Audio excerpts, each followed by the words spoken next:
Hi, నేను doctor Vikram Singarakonda. Welcome to delta bull trading academy. ఈరోజు date వచ్చేసి 2 జనవరి 2024. టైం 2:50 అవుతుంది.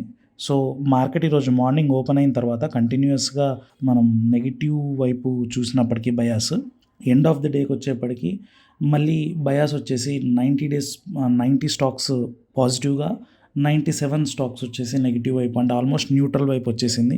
లాస్ట్ 2 డేస్ నుంచి వచ్చిన కన్సాలిడేషన్ ఈరోజు న్యూట్రల్ వైపు కొంచెం బుల్లిష్ బయాస్లో టర్న్ అవడానికి అవకాశం కనబడుతుంది. కాబట్టి ఈ టైంలో ఏదైనా ఒక స్టాక్ కన్సాలిడేషన్ అయ్యి, ఈ లాస్ట్ 2-3 డేస్లో నిఫ్టీ అండర్ పర్ఫామ్ చేస్తున్నప్పుడు కన్సాలిడేషన్ అయ్యి ఇప్పుడు పాజిటివ్ వైపు మారడానికి అవకాశం ఉందా అని స్కాన్ చేస్తున్నప్పుడు మనకి షార్ట్ లిస్ట్ అయిన స్టాక్ వచ్చేసి ఎస్బీఐ కార్డ్ ఇప్పుడు వచ్చి ఫ్యూచర్స్లో 776 దగ్గర రన్ అవుతుంది. అండ్ చూసుకున్నట్లయితే ఈ ప్రీవియస్గా కన్సాలిడేషన్ జరుగుతున్నప్పుడు, అంటే నిఫ్టీ మూమెంట్ జరుగుతున్నప్పుడంతా ఇది కంటిన్యూస్ కన్సాలిడేషన్ జరిగింది.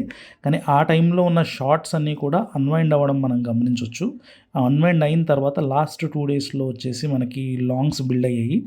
అండ్ 776 దగ్గర ప్రస్తుతం ట్రేడ్ అవుతున్న ప్రైస్కి మనకి హయ్యెస్ట్ కాల్స్ వచ్చేసి 800 దగ్గర కనబడుతున్నాయి. సో 776 నుంచి అండ్ 800 ఆల్మోస్ట్ 24 పాయింట్స్ చేంజ్ మనకి పైకి మూమెంట్ అవ్వడానికి అవకాశం కనబడుతుంది.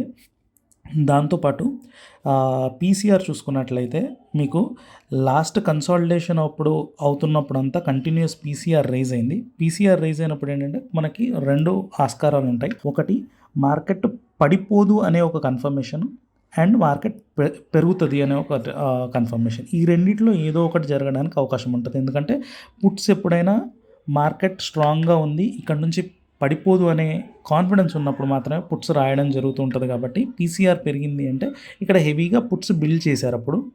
సో ఈ హెవీగా బిల్డ్ చేసిన పుట్స్ వల్ల మార్కెట్లో కొంచెం కన్సాలిడేషన్ జరిగి నిఫ్టీ అండర్ పర్ఫామ్ చేస్తున్నప్పుడు వేరే స్టాక్స్ పడిపోయినప్పటికీ ఎస్బీఐ కార్డ్ అంత హ్యూజ్గా పడిపోలేదు. సో ఇప్పుడు చూసుకున్నట్లయితే లాస్ట్ 2-3 డేస్లో ఈ మూమెంట్ ఉంది కదా, ఈ 2-3 డేస్ ఆఫ్ మూమెంట్ అప్పుడు ఏం జరిగిందంటే మనకు కంప్లీట్గా పీసీఆర్ అనేది అన్వైండ్ అయిపోయింది. అంటే కంప్లీట్ పుట్స్ ఫాల్ అయిపోయాయి. అండ్ పుట్స్ ఫాల్ అయిపోయినప్పుడు జనరల్గా ఏం చేస్తారంటే పీసీఆర్ డౌన్ అయిపోతే బేరిష్ కదా, మరి బేరిష్ ట్రేడ్స్ తీసుకోవాలి కదా అనుకుంటారు.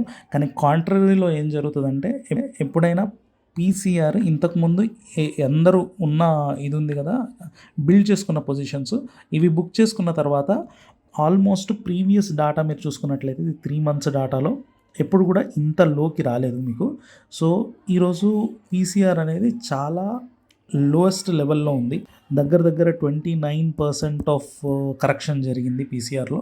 సో ఇలా లోయెస్ట్ లెవెల్స్ ఆఫ్ పీసీఆర్ వచ్చినప్పుడు ఏం జరుగుతుందంటే మార్కెట్ అంచనా నెగిటివ్ వైపు వెళ్తున్నా కూడా, అంటే పీసీఆర్ని చూసి నెగిటివ్ కదా అనుకుంటున్నప్పటికి కూడా ఈ పీసీఆర్ బాటమ్ అవుట్ అయ్యి ఇక్కడ మళ్ళీ పుట్స్ రైట్ చేయడానికి అవకాశాలు ఎక్కువగా ఉంటాయి.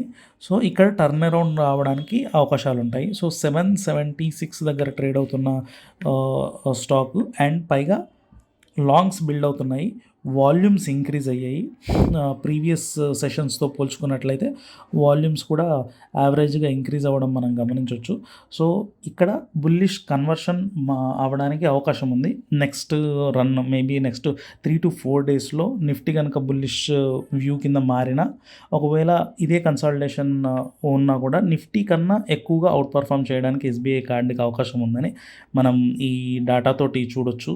సో దాని చేత ఒకవేళ మీరు ట్రేడ్ ఏదైనా చేయాలి అనుకుంటే ఎస్బీఐ కార్డులో ఎలాంటి ట్రేడ్ చేయొచ్చు అంటే 780 కాల్ ఆప్షన్ని కొనేసి అండ్ ఈ 800 కాల్ ఆప్షన్ని అమ్మొచ్చు. ఈ బుల్ కాల్ స్ప్రెడ్ చేసినట్లయితే మీకు 1:2 రిస్క్ రివార్డ్ ఉండడానికి అవకాశం ఉంటుంది. ఒక 5-7 days ఆఫ్ హోల్డింగ్ చేసినట్లయితే దీంట్లో మంచి రిజల్ట్ రావడానికి అవకాశం ఉంటుంది. దీని ఫాలో అప్ వీడియో మళ్ళీ ఇది బుక్ చేసుకునేప్పుడు కానీ ఐదర్ పాజిటివ్ వైపు వచ్చి బుక్ చేసుకున్నా, లేదంటే ఇది నా స్టాప్ లాస్ హిట్ అయిపోయి నేను ఎగ్జిట్ అయిపోయినా కూడా మళ్ళీ దీని ఫాలో అప్ వీడియో అప్లోడ్ చేస్తాను. సో ఇలాంటి వీడియోస్ కోసం సబ్స్క్రైబ్ చేసుకోండి, వీడియోని లైక్ చేయండి. ఆప్షన్స్ ట్రేడింగ్ పైన ఇంట్రెస్ట్ ఉన్న వాళ్ళకి వీడియోని షేర్ చేయండి. Thank you.